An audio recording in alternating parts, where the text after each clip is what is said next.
By winter of 1972, Motown had released two more solo singles by Michael Jackson, the first being Rockin' Robin. While Michael twitters his way through the song, the session player bangs out the easy ditty on the piano to create a song that was irresistible.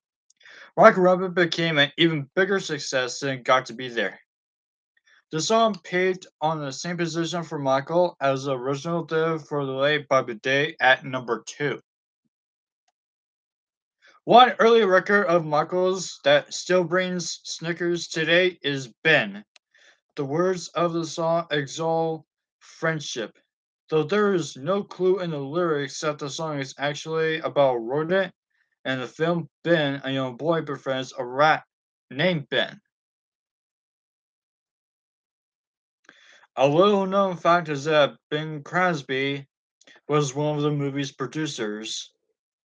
Michael's voice complements the delicately orchestrated piece with its solo guitar accompaniment. The recording is layered at all the emotional peaks with a precise string arrangement.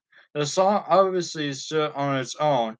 Independent from the film, it became Michael's first number one solo record, selling an amazing 1,700,405 copies. It was also nominated for an Oscar. Michael saw the movie Ben many times. Sitting on the back of the theater just went to hear his song and then his credit on the screen. As a child, Michael loved rats. At one point, Catherine was horrified to find that Michael had 30 rats in a cage in his bedroom. He was passionate about the rodents until the day he discovered that they were eating each other, as rats will do. Sticking by the sight, Michael put the rat's cage out, outdoors. In addition to his solo records, Michael started recording the group's songs separately from his brothers, putting the lead vocal on tape alone in the studio. Later, the brothers will come in and record the background vocals. Often, additionally, anonymous singers will be added to the mix. This was a decision made by Motown to make the recording process more expedient. All it did for Michael, though, was make him feel more singled out and not part of the group. He didn't like it. In November 1972, the Jackson 5 embarked on a 12-day European tour, which would begin with a Royal Command performance before Queen Elizabeth. There was actually some concern at Motown that the tour will not be a success based on the group's flagging record sales in Europe. Unlike the situation in America, sales were down for the Jackson 5 in Europe and especially in Britain. The group's Maybe Tomorrow album, for instance, didn't even make the UK top 50. Their single Sugar Daddy also didn't even make it and it flopped in the UK. However, as a solo recording artist, Michael was faring well. Gotta Be There and Rock Robin sailed to the British number 5 and 3 positions, respectively.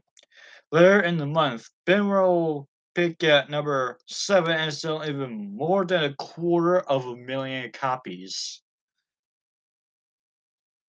just in the UK. So even the group was falling short in record sales with a British audience, it was hoped to thanks to Michael's popularity, the tour would draw audiences. It did. In a big way, as British teenagers swarmed London's Heathrow Airport to welcome the group. The ensuing mob scene was reminiscent of Beatlemania. Large plugs of hair were jerked from the scalp underneath Jermaine's giant afro by souvenir hunters, reads Motown's November 22nd press release. Noise so intense that it drowned out the whine of engines drove tears to Michael and Marlon's eyes. Tito was bruised and shaken by the stampede of the thundering herd. Randy nearly panicked when frenzied females devoured him with bear hugs and wet kisses. Jackie was cool but more than a little bit worried. It was sheer pandemonium.